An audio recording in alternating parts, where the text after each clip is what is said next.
بسم اللہ الرحمن الرحیم۔ آج بات ہے زاویہ کی، اشفاق صاحب کی بات ہے۔ اردو ادب کا بہت بڑا نام ہے صوفی غلام مصطفیٰ تبسم، ان کا ذکر ہے۔ تو صوفی غلام مصطفیٰ تبسم جو اشفاق صاحب بات کر رہے ہیں، اس سے پہلے چھوٹا سا تعارف بہت بڑا ہے، اس سے بعد میں ہم ان کا الگ سیشن کریں گے کہ صوفی غلام مصطفیٰ تبسم 3 شخصیت کے حامل تھے، یعنی استاد معلم بھی تھے اور صوفی بھی تھے، اور اس کے علاوہ بہت بڑے شاعر بھی تھے۔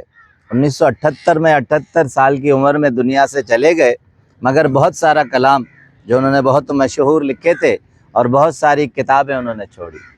آپ نے ضرور سنے ہوں گے ان کے بہت مشہور کلام کہ یہ رنگینی ہے نو بہار، اللہ اللہ، بہت شہر آفاق جنگ کے دنوں میں یہ پتر ہٹاتے نہیں وکتے۔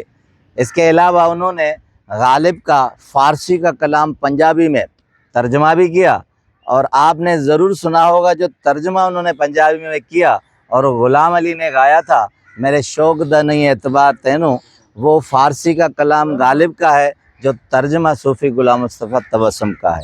تعارف اور بھی زیادہ ہے، تو ہم اگر اس میں جائیں گے تو پورا سیشن تبسم صاحب کے اس میں جائے گا، تو صوفی غلام مصطفیٰ تبسم پہ دوسرا کوئی سیشن ہم کر لیں گے۔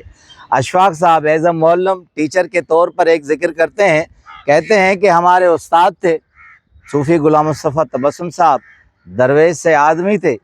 ایک دن مجھے ملے اور مجھے کہا کہ چلو ایک کام سے چلتے ہیں۔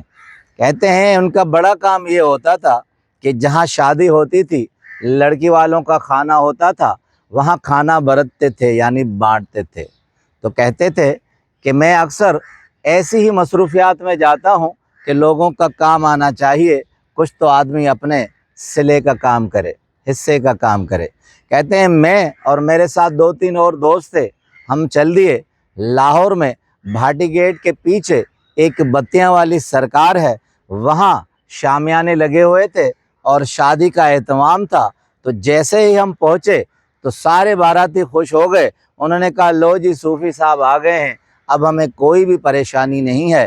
دیگوں کے پاس سے سب ہٹ گئے اور ہم بیٹھ گئے۔ اب کہتے ہیں کہ صوفی صاحب نے مجھے کہا کہ ٹینٹ سے آگے جا کر دیکھو کہ کتنے لوگ ہیں۔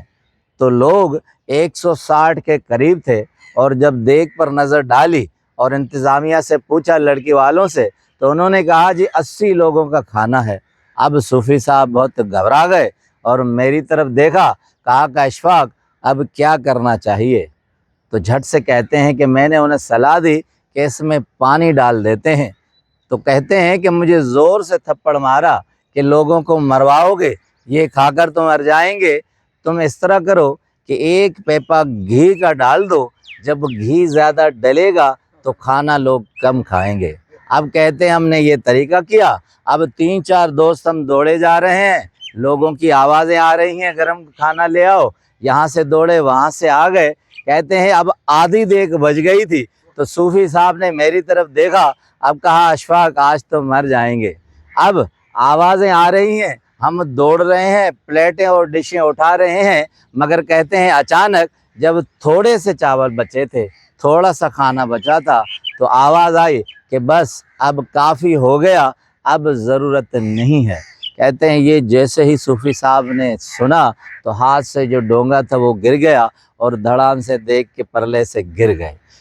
تو ہم شاگردوں نے جلدی سے ان کے تلوے ہم نے مالش کیے، ان کو اٹھایا، ہوش آیا، پسینہ تھا، پہنچ لیا۔